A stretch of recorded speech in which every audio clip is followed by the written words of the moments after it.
Assalamualaikum warahmatullahi wabarakatuh.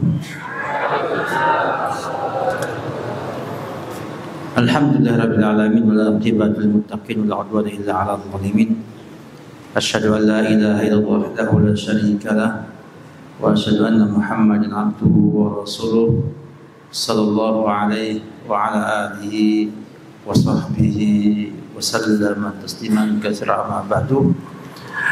Anak-anak sekalian, alhamdulillah kita bersyukur pada Allah Subhanahu wa taala pada siang ini bisa berjumpa kembali dalam forum yang mulia ini untuk membina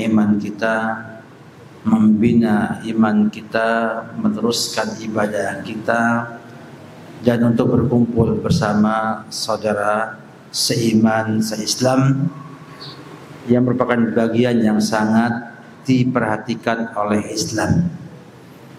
Hubungan mukmin dengan mukmin ini menjadi hubungan yang harusnya terjaga dengan baik. Bahkan banyak dalam syariat ini Allah mengharamkan sesuatu karena menimbulkan konflik ataupun perseteruan dengan sesama muslim. Di antaranya Nabi mengatakan, Nabi sallallahu alaihi wasallam an bai'i akhi ala bai'ati akhi, atau la tabi' ala bai'ati akhi. Larangan menjual barang atas jualan saudaranya dalam rangka untuk menjaga hubungan yang baik ini. Bahkan kita dilarang untuk menyakiti kaum mukminin.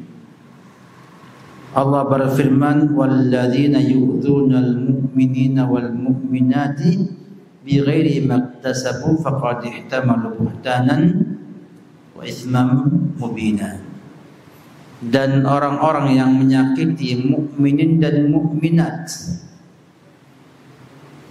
dengan selain yang mereka kerjakan, maka telah ihtamalu buhtanan, berbuat buhtan, bohong, dan itsmam mubina, dosa yang besar. Maka kata para ulama rahimahullah ta'ala, hukumnya orang yang menyakiti kaum mukminin itu hukumnya kabiratun minal kabair, sehingga tidak benar seorang itu dengan alasan apapun juga menyakiti saudaranya, kecuali yang ada nas dari Allah Subhanahu wa taala tentang kebolehannya. Tidak hanya akan tersinggung, tidak hanya karena merasa jagoan atau yang lainnya sehingga menyakiti kaum mukminin. Apa hukumnya? Dosa besar.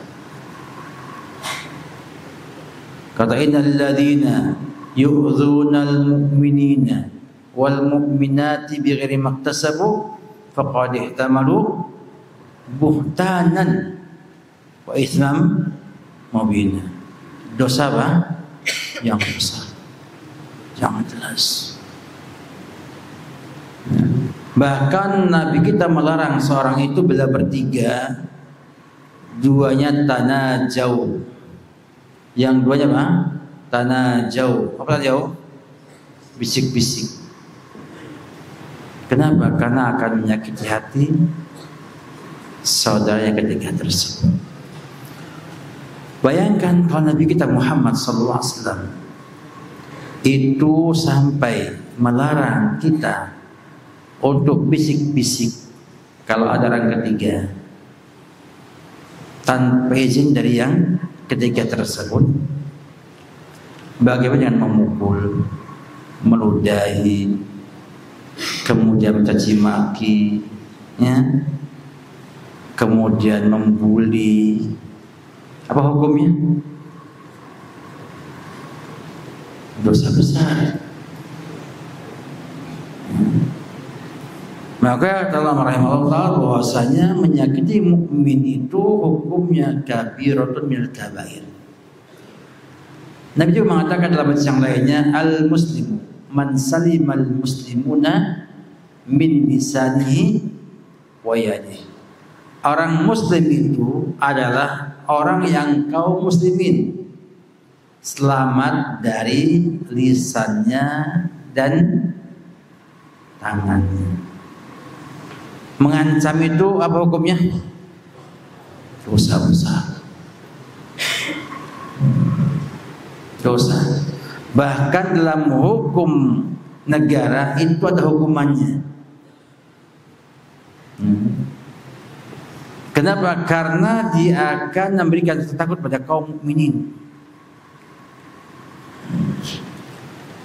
Perampok itu orang yang mengancam kaum muslimin. Hukumannya perampok sangat luar biasa beratnya. Kalau ia hanya mengancam saja tanpa merampas harta dan membunuh, maka dia disalib. Maka dia dibuang, dipenjara. Yunfa minal ard. Kalau dia sampai mengambil harta tanpa membunuh, maka potong tangan dan kakinya sebelah.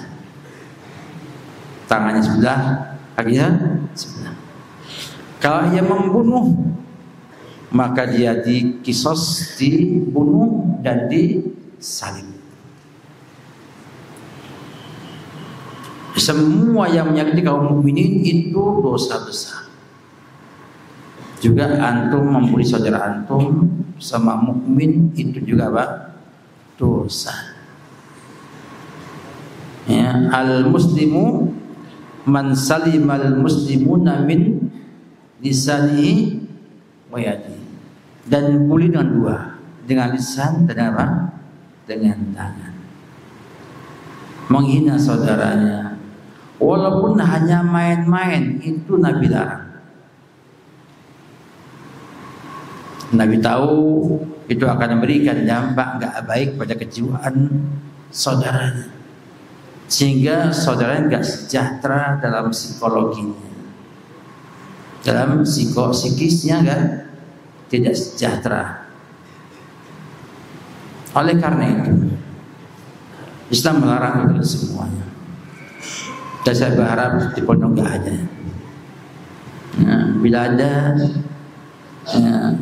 ingat Allah akan menghukum kita semua. Allah apa? Menghukum kita semua. Bila ada segera taubat, segera bertobat kepada Allah Subhanahu wa taala dan minta maaf kepada yang dibuli. Kenapa? Karena memberikan rasa takut kepada kaum mukminin, hukumnya berdosa besar. Memberi rasa takut pada mukmin itu dosa besar. Bahkan Nabi melarang kita untuk menodongkan senjata tajam, walaupun bukan penodong, bukan mengancam, hanya main-main aja. Itu tidak boleh. Maka ingat, ya, antum itu hamba Allah dan Allah akan membalas kesalahan antum yang sesuai dengan kehendak Allah Subhanahu wa taala. Ayat ini lumayan besar, ya, lumayan tegas. Innal ladzina yu'dzunal mu'minina wal mu'minati bighairi maktasabu faqad ihtamalu buhtanan wa isman mubina. Apa sampai surat Al-Ahzab ayat ke 58-nya. Baik. Kita lanjut dengan kajian kitab kita pada halaman 100 berapa? Halaman berapa? 8. Halaman 8. Kita ini ngajinya kayak siput. Dikit. Yaqulul mu'allif rahimahullahu ta'ala wa yukrahu fi halit takhalli istiqbalul syamsi wal qamari. Dibenci, dimakruhkan dalam kita membuang hajat menghadap matahari dan bulan. Ini yang ulama dengan istilah istiqbalun najrain. Istiqbal apa? Najraini, menghadap kepada matahari. Dan kenapa kata mereka? Dalilnya karena pada kedua ada nurullah, ada cahaya makhluk Allah Subhanahu wa ta'ala. Namun ini lemah sekali. Karena nama cahaya hanya dua, ada cahaya bulan, cahaya bintang, ya. Ada cahaya matahari. Loh, kalau kita nggak boleh menghadap bintang, ngadap kemana? Bintang di mana? Ya. Sehingga Ibnu Qayyim mengatakan hadza min abtalil batil. Fa inna Nabi sallallahu alaihi wasallam yunqal anhu dzalika fi kalimatin wahidatin la bi isnadin sahih wala dhaifin wala mursal wala muttasil. Laisa di hadhihi masalah aslun fi syara'. Ini batil sekali. Yang demikian juga menyisihi atau bertentangan dengan hadis Nabi SAW, hadisnya Abu Ayyub al-Khansari. La tastaqbilu qiblata wa la tastadbiruha walakin syariqu wa gharribu. Kata Nabi, jangan menghadap kiblat dalam kencing dan baul, dan juga jangan membelakangi, tetapi mengarah ke timur dan ke barat. Kira-kira kalau mengarah ke timur, ngadep apa? Ngadep matahari. Kalau jangan ke barat, ngadep apa? Maka bertentangan dalam hal. Sehingga apa? Sehingga ini pendapat yang lemah, ya, yang lemah dalam hal ini. Wa mahabbarih, dan tidak boleh menghadap hembusan angin. Jadi kalau angin dari timur, antum jangan kencing menghadap timur. Kenapa demikian? Karena khawatir kencingnya kemana-mana, kena angin. Namun ini pun butuh dalil. Sebab untuk makruh butuh dalil, dan nggak ada dalilnya. Mungkin kita katakan aula, lebih baik tidak menghadap ke arah angin. Kenapa? Karena takutnya angin berhembus kencang, kencingnya pindah mengotori baju dan celana antum. Ya. Khususnya ketika kencing pada angin yang kencang. Kalau antum itu membelakangi arah angin, maka semakin aman daripada cipratan air tersebut. Wal kalamu, dimakruhkan kita ngomong ketika buang hajat. Antum kalau di WC ngomong nggak? Kenapa nggak ngomong? Khusyuk. Ya, khusyuk nggak? Khusyuk sambil ngelamun. Ya, makanya kalau sampai lama-lama itu bahaya. Karena WC tempatnya jin. Ya, tempat jin. Khubuth wal khaba'ith. Kelamaan di WC berbahaya. Dilarang oleh para ulama rahimahullah ta'ala berbicara ketika membuang hajat. Mengambil hadisnya Sahih Muslim dari Ibnu Umar, ya, anna radal marra bi Rasulullah sallallahu alaihi wasallam fi yaqul fa sallama wa lam yarudda alaihi. Ada orang yang lewat dan Nabi sedang buang hajat, buang kencing. Buang apa? Buang kencing. Kemudian salam pada beliau. Dan beliau nggak menjawab salamnya tersebut. Artinya Nabi aja nggak menjawab salam, padahal hukumnya apa?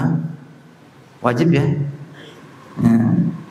Ketika sedang kencing, maka selain salam lebih lagi, maka hukumnya adalah makruh. Yang wal baulu fi ina, dan kencing di bejana, misalnya di botol. Biasanya kalau lagi kemah itu kencing mana? Di botol ya, nanti dibuang ke. Ini hukumnya makruh. Sebenarnya mengatakan kecuali untuk hajat. Mencingi piring, mencingi gelas, nggak sopan ya, makruh hukumnya. Tapi kadang-kadang apa? Dibolehkan. Misalnya orang yang sudah tidak bisa kencing ke WC, kencing mana? Di tempat tidur misalnya, maka butuh bejana untuk itu. Ya, sekarang alhamdulillah sudah ada apa alatnya, namanya pispot namanya, ya pispot, ya, untuk menampung kencing dan BAB-nya orang tersebut. Itu dibolehkan apa? Karena ada, atau kencing diwadahi untuk apa? Untuk pemeriksaan kesehatan. Pernah ya? Antum itu diminta apa? Mengumpulkan kencing dalam botol kecil itu, juga ngambil kotoran antum, tinja antum diambil oleh antum untuk pemeriksaan. Pernah nggak? Nggak pernah. Alhamdulillah. Berarti antum sehat dalam wasyaqid dan makruh kencing di syak. Ya, pecahan tanah itu kan ada pecah ya, ada apa, retak-retakan dalam tanah itu, namanya apa? Syak. Ini makruh dengan kesepakatan para ulama rahimahullah ta'ala. Asyaku dalam Arabnya adalah fathah fil ardi, al-fathah fil ardi. Apa fathah itu? Terbuka ya. Berarti retakan tanah yang ada retakannya itu, yang biasanya tempat lobangnya serangga dan apa? Hewan-hewan reptil. Tahu ya reptil ya? Apa saja? Ular, apa lagi? Ular, apa lagi? Buaya, ya? Hah? Betul lah? Biawak, ya? Makanya antum coba lihat di Bonbin itu, pernah nggak ke Bonbin? Yang belakang, jangan nunjukkan kepalanya. Ayo, mana antum? Mana kepalanya?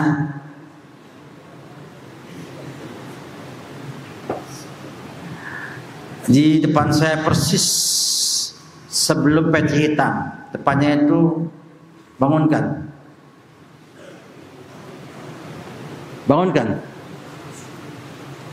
suruh bangun, berdiri.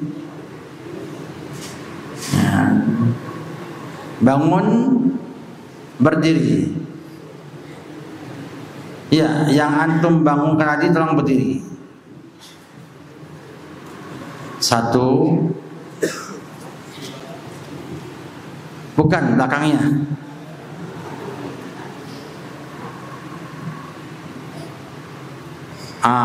Alhamdulillahirabbil alamin. Alhamdulillah ahyana ba'da ma amatana wa ilaihi.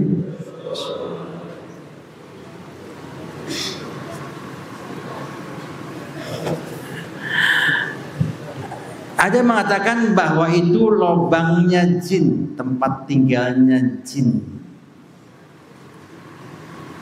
Maka dalam sebuah hadis dikatakan la yabulanna ahadukum fil juhri. Hadisnya Qatadah dari Abdullah bin Sarjis. Khilaf ulama apakah Qatadah mendengar daripada Ibnu Sarjis? Ada khilaf para ulama rahimahullah. Yang sahih mendengar. Hadisnya ditaifkan Al-Albani dan disahkan Syekh Mukbil bin Hadi dalam kitab As-Sahih Al-Musnad mimma laysa fi sahihaini. Insyaallah minimal hasan. Sebagaimana kata Imam Muhammad ibni Saleh Al-Utsaimin rahimahullahu taala. Qalu li Qatadah. Mereka tanya pada Qatadah ibni Da'am As-Sadusi, ma yukrah minal bal fil juhri, mengapa dimakruhkan kencing di lubang? Qala yuqal innaha masakinul jinni, itu tempat tinggalnya jin. Maka adalah mengatakan bahwasanya sepakat ulama fikih mengatakan itu terlarang. Bahkan dalam kisah banyak, kisahnya para ahli sejarah, ahli tarikh, adanya orang yang kencing di lubang tempat tinggalnya jin, kemudian sang jin marah dan membunuh orang tersebut.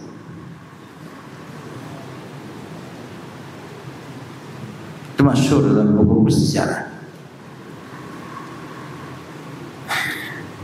Dan juga dibawakan dalam kitab Mughni Ibnu Qudamah rahimahullahu ta'ala.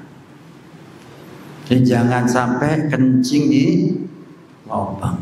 Kalau takutnya ular kencingi, ya Pak, keluar kepalanya Pak, gigit punya antum. Itu sejarah, masuk muri nanti. Coba muri, ada ular makan ular.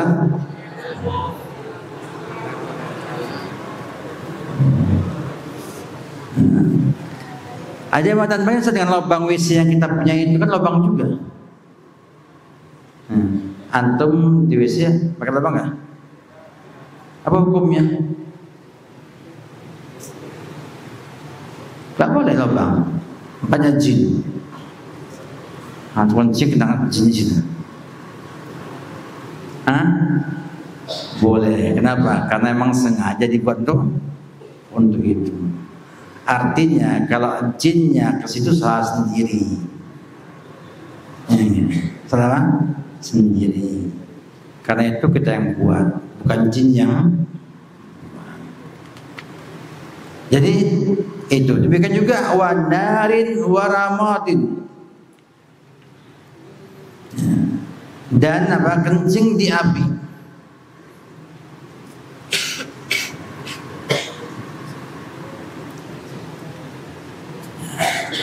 Antum kayaknya sering kalau kemah itu. Kencingnya apa? Api. Ya. Warramadi.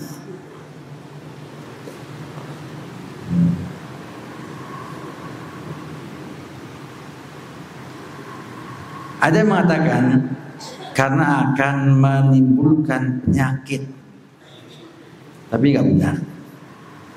Yang benar Pak, boleh-boleh saja. Harimat apa harimat? Pasir yang apa? Berterbangan.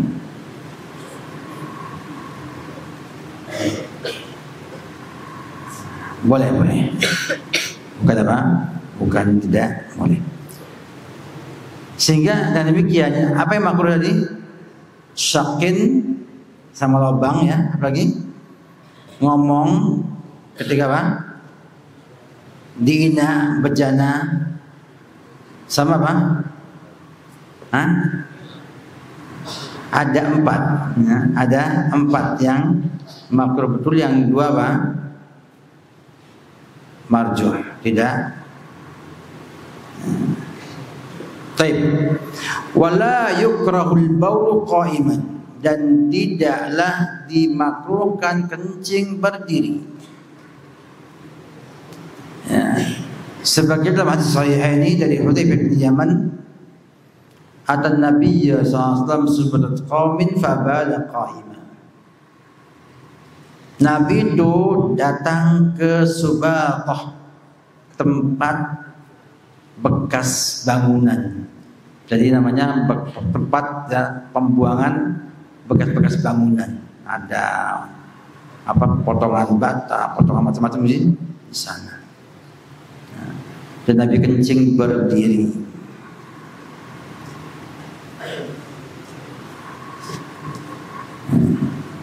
Apa namanya tuh? 4 sampah ya.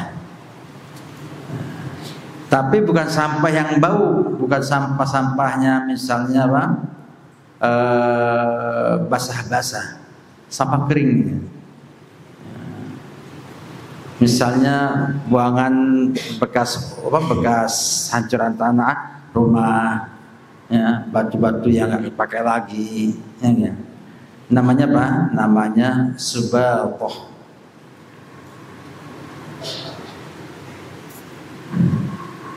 Jadi kalau antum misalnya nyapu-nyapu di rumah itu ada pasir, ada apa? Nah, buangnya di subatah tersebut. Ini menunjukkan bolehnya apa? Kencing berdiri. Tapi para ulama rahimahullah mengatakan bahwa ada syaratnya. Yang pertama, aman dari membuka aurat. Yang kedua, aman terkena apa? Najis. Saya lihat di bandara dan di banyak tempat itu kencing berdiri boleh, karena bisa nutupi auratnya. Kemudian juga tidak apa, kemana-mana kencing tersebut.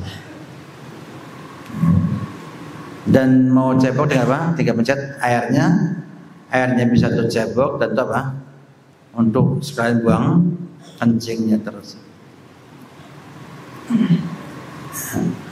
Walaupun tetap yang aula adalah duduk. Ya. Tapi antum bisa bayangkan misalnya antrian di bandara mau kencing, akhirnya pada di WC semua, nunggu WC, ya enggak? Padahal banyak yang apa? Kosong yang berdiri. Maka tidak apa-apa kencing berdiri. Di sana pertama ada kebutuhannya, kedua juga aman daripada apa? Tadi auratnya terbuka, dan juga apa? Untuk laki-laki. Ya, untuk perempuan tidak bisa. Ya. Tidak apa? Tidak bisa. Ya. Demikian alhamdulillah. Pada sekali ini kita cukup di sini dulu. Saya masih pembinaan para guru yaitu jam lagi. Yang jelas pesan kepada semuanya, cintailah sesama muslim. Cintai sama muslim, dan tidak boleh fanatik dengan simbol-simbol selain Quran dan Sunnah. Tidak boleh mentang-mentang antum itu misalnya karate misalnya, maka simbol-simbolnya itu antum fanatiskan, tidak boleh. Atau pencak kemudian bersumpah akan setia hidup mati bersama perguruannya, enggak boleh. Itu minal jahiliyah. Yang ada pak sumpah setia untuk bela Islam, ya, dengan semua pengorbanan yang ada. Ya, belajar sungguh-sungguh itu bela Islam. Nah, ibadah itu bela Islam. Maka kita harus wala wal barohnya apa? Kepada Islam. Kita cintai saudara kita karena dia mukmin muslim. Dah ngantuk, hilang ngantuknya? Hilang belum? Hilang ya? Duduk.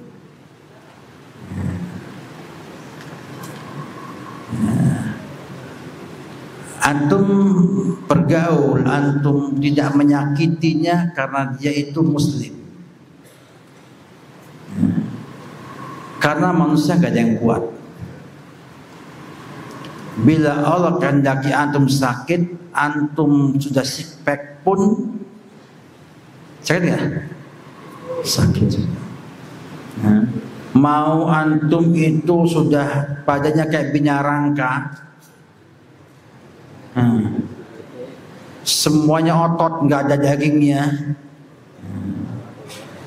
Kata orang balungnya apa? Besi, ototnya apa? Kawat, mandor kawat. Ya, kerja kendor makanya apa? Kuat. Tetap saja ya, akan sakit bila Allah kehendaki. Apa hebatnya antum? Gak ada hebatnya manusia. Maka sayangilah. Ya, kata Allah, kata Rasulullah, irhamu man fil ardi yarhamukum man fis sana. Ya, sayangilah yang ada di muka bumi ini, manusia, hewan, tumbuhan. Ya, atom sayang tumbuhan, ikut al-filaha.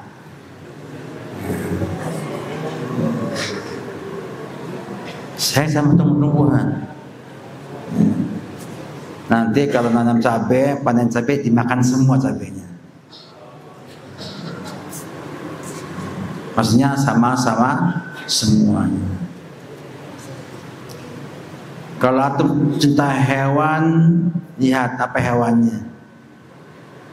Kalau ular, nggak boleh di pondok. Kalau ayam, ikut al-filaha.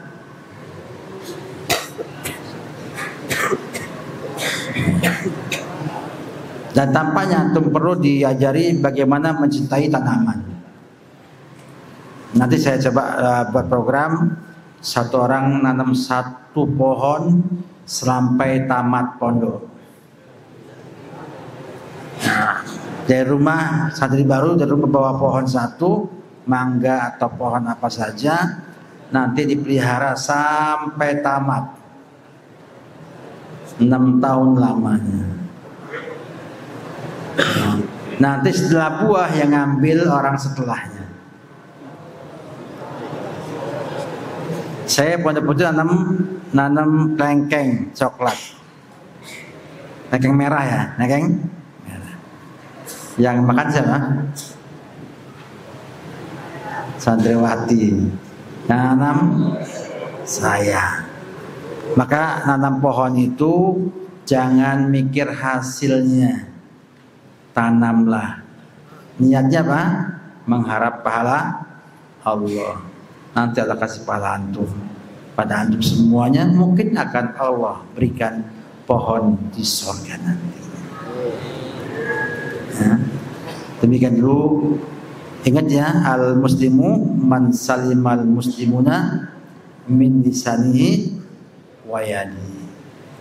Salam Muhammad wa ala alihi wa sahbihi wasallam. Assalamualaikum warahmatullahi wabarakatuh.